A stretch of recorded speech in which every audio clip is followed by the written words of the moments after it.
सर्दियों का मौसम आया तो पहाड़ों पर भी बर्फबारी शुरू हो गई।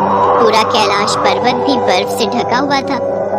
बर्फ की बारिश हो रही थी। भगवान शिव तपस्या में लीन थे। कुछ समय पश्चात उन्होंने जब अपनी आंखें खोली तो पूरे कैलाश को बर्फ से ढका हुआ पाया। अच्छा हुआ आप तपस्या से जाग गए। देखिए स्वामी, बर्फ ने पूरे कैलाश को ढक दिया है। कितना सुंदर नजारा है। क्यों ना हम इस सर्दी का आनंद लेने के लिए भ्रमण पर चलें? देवी पार्वती, इतनी ठंड में भ्रमण पर? पर्वतों पर तो इस समय बर्फबारी ही हो रही होगी। हम भ्रमण पर कैसे जाएंगे? मैं यहाँ नहीं बोल रही हूँ स्वामी, मैं पृथ्वी लोक पर भ्रमण के लिए जाना चाहती हूँ। मैं वहाँ की सर्दी का आनंद लेना चाहती हूँ। कम से कम कैलाश की बर्फबारी से तो बच जाएंगे। यहाँ तो कुछ भी नजर नहीं आ रहा। बर्फ से पहाड़ ढक चुके हैं। चलिए न स्वामी, हम पृथ्वी लोक पर चलते हैं। बहुत दिनों से हम कहीं भ्रमण के लिए नहीं गए। ठीक है प्रिय, चलो हम धरती लोक पर चलते हैं। भगवान शिव और माता पार्वती धरती लोक पर भ्रमण के लिए निकल पड़े। धरती लोक पर बहुत से शहर और गांव घूमते घूमते भगवान शिव और माता पार्वती एक शहर में पहुँचे। शहर में सर्दी बढ़ चुकी थी। कुछ लोग गर्म कपड़ों से अपने आप को ढकते हुए दिखाई दे रहे थे, तो कुछ लोग सर्दी से कांपते हुए आग जलाकर बैठे थे। स्वामी, वो देखिए, उनके पास ओढ़ने के लिए गर्म कपड़े नहीं हैं। क्यों ना हम इन्हें गर्म कपड़े बांटते हुए चलें? ये तो बहुत उत्तम विचार है देवी, पर इसके लिए पहले हम अपना रूप बदल लेते हैं। हाँ, ये ठीक रहेगा स्वामी। हमें बहुत सारे गर्म कपड़े बांटने की जरूरत पड़ेगी ताकि कोई भी ठंड से परेशान ना हो। इसके पश्चात भगवान शिव और माता पार्वती ने अपने चमत्कार से बहुत सारे गर्म कपड़े, कंबल, स्वेटर वगैरह प्रकट किए और जो भी उन्हें ठंड में ठिठुरता हुआ दिखाई देता वो उसे बांटते हुए चलते रहे। ठंड में घूमने की वजह से शिव जी और पार्वती जी को ठंड लगने लगी। धीरे धीरे उन्हें जुकाम लग गया और छींकें भी आने लगी। प्रभु, लगता है पृथ्वी पर रात में इतनी ठंडी हवा में घूमते घूमते हम दोनों को ठंड लग गई है। अब तो ठंड से मेरा बुरा हाल हो रहा है। देखिए कितना जुकाम आ रहा है। अच्छी। अरे स्वामी, आपको तो छींक आ गई। लगता है आपको भी ठंड लग गई। अक्षी, आपकी छींकें देखकर तो मुझे भी छींकें आ रही हैं। देवी, हमें इस कारण ठंड लगी है क्योंकि हम मनुष्य रूप में हैं और ठंड में रात में घूम रहे हैं।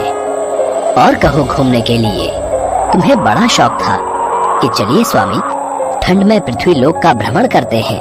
अब हम दोनों को ठंड लग गई है जो कुछ दिन तक बिल्कुल नहीं जाएगी। अब हमें इसी मनुष्य रूप में रहकर 1-2 दिन तक इस ठंड को झेलना होगा। पर अगले कुछ दिनों तक हम कहाँ रुकेंगे स्वामी? इतनी रात में हमें कौन आश्रय देगा? देखते हैं थोड़ा आगे चलकर, शायद कहीं रात गुजारने के लिए आश्रय मिल जाए। ठंड में ठिठुरते हुए भगवान शिव और माता पार्वती रुकने का स्थान खोजते रहे। ठंड थी तो सभी घरों के दरवाजे बंद थे। स्वामी देखिए, पृथ्वी पर गरीबी ना हो, सभी जगह अमीरी हो तो कितना सुख हो जाएगा। हम अपने लिए भी और यहाँ पृथ्वीवासियों के लिए भी, जिनके पास घर नहीं है, रहने को स्थान नहीं है, उन्हें दे सकते हैं ना? देवी पार्वती, हाँ, यदि भगवान चाहे तो वे प्रत्येक मनुष्य को सारी सुख सुविधाएं दे सकते हैं, पर हमें भी कुछ मर्यादाओं में रहना पड़ता है। यदि हमने सबको सारे सुख और वैभव दे दिए तो मनुष्य कर्म करना भूल जाएगा।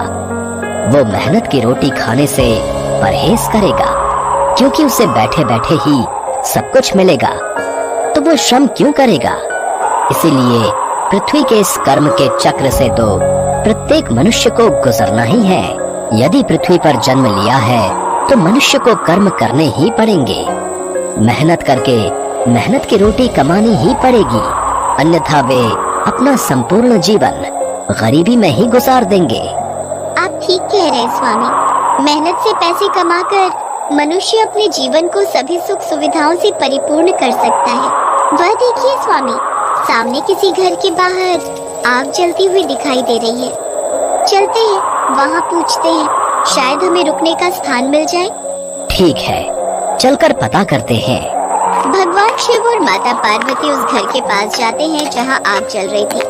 बहन, बहुत ठंड लग रही है, थोड़ी आग सेकने दोगी? ठंड से थोड़ा आराम मिल जाएगा। नहीं नहीं नहीं, मेरे पास भी थोड़ी सी ही आग है, मुझे अपने घर में भी तो रखनी है ना। ठंड हो गई है, अब मैं अंगीठी को सुलगाकर खुद से आग सेकूंगी।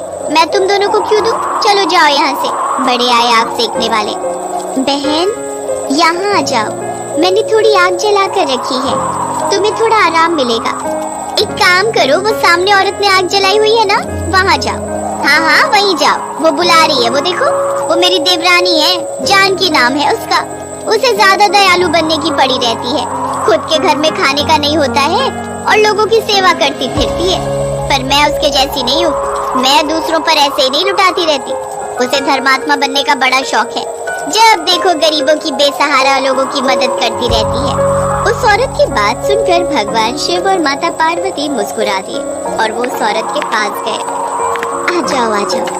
अच्छी अच्छी, आप दोनों को तो बहुत ठंड लग गई है, मैं एक काम करती हूँ, आपके लिए गरम गरम दूध लेकर आती हूँ, साथ में कुछ खाने का भी, जिससे आपको आराम मिलेगा। जानकी घर के भीतर जाती है तो उसकी सास उस पर गुस्सा करने लगती है। अरे तू कितनी सीधी है, घर के लिए बाहर आग जला रही थी और अनजान पति पत्नी को तूने आग सेकने के लिए दे दी। यहाँ मैं ठंड से मरी जा रही हूँ, ऊपर से तू थोड़ा बहुत दूध जो घर में रखा है वो भी उन्हें दे रही है। अरे अपनी जेठानी से कुछ सीख, वो किसी पर ऐसे लुटाती नहीं है। पति को देख, पूरी रात सड़कों पर ठंड में रिक्शा चलाता है, अभी तक घर भी नहीं आया, और तू है कि पति की चिंता छोड़ अनजान लोगों की सेवा में लगी हुई है। अरे कोई भला नहीं होने वाला ऐसे गरीबों की मदद करने से, फिर भी तू है कि भगवान के पूजन और गरीबों की सेवा में लगी रहती है।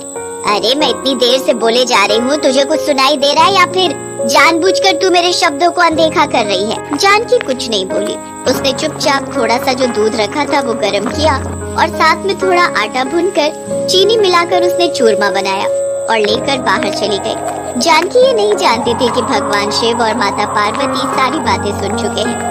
ये लीजिए थोड़ा गरम दूध और साथ में आटे का चूरमा, इससे आपको ठंड में आराम मिलेगा। आटे का चूरमा, ये तो मुझे अति प्रिय है। चूरमा बहुत स्वादिष्ट है, साथ में गरम दूध लेने से हमारी सर्दी तो बिल्कुल गायब हो गई। आपके सामने बैठने से बिल्कुल भी ठंड नहीं लग रही। बहन, तुमने हमारी इतनी सेवा की है, हमें रात में आश्रय दिया, हमारे लिए भोजन का प्रबंध किया, इसका फल हम तुम्हें अवश्य देंगे। यह सत्य है, जो द्वार पर आए जरूरतमंद लोगों की मदद करता है, भगवान भी उसकी मदद सदैव करते हैं। हम जानते हैं कि तुम बहुत दयालु हो, तुम हमेशा बेसहारा और जरूरतमंद लोगों की सहायता करती हो, इसीलिए हम तुम्हें तुम्हारे अच्छे कर्मों का फल प्रदान करके ही अपने धाम लौटेंगे। जानकी हैरान रह जाती है जब वो अपने सामने साक्षात भगवान शिव और माता पार्वती को देखती है। उसकी आंखों से आंसुओं की धारा बहने लगती है।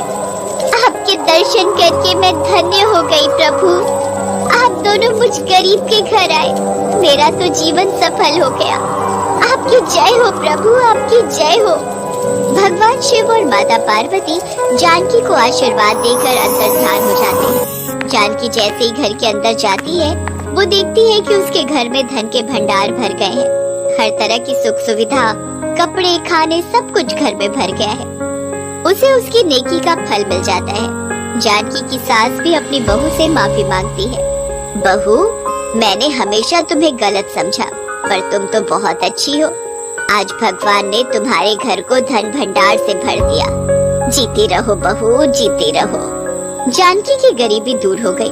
उसे भगवान शिव और माता पार्वती का आशीर्वाद प्राप्त हो गया। शिव जी और माता पार्वती की ठंड भी दूर हो गई और वो भी अपने धाम कैलाश लौट गए।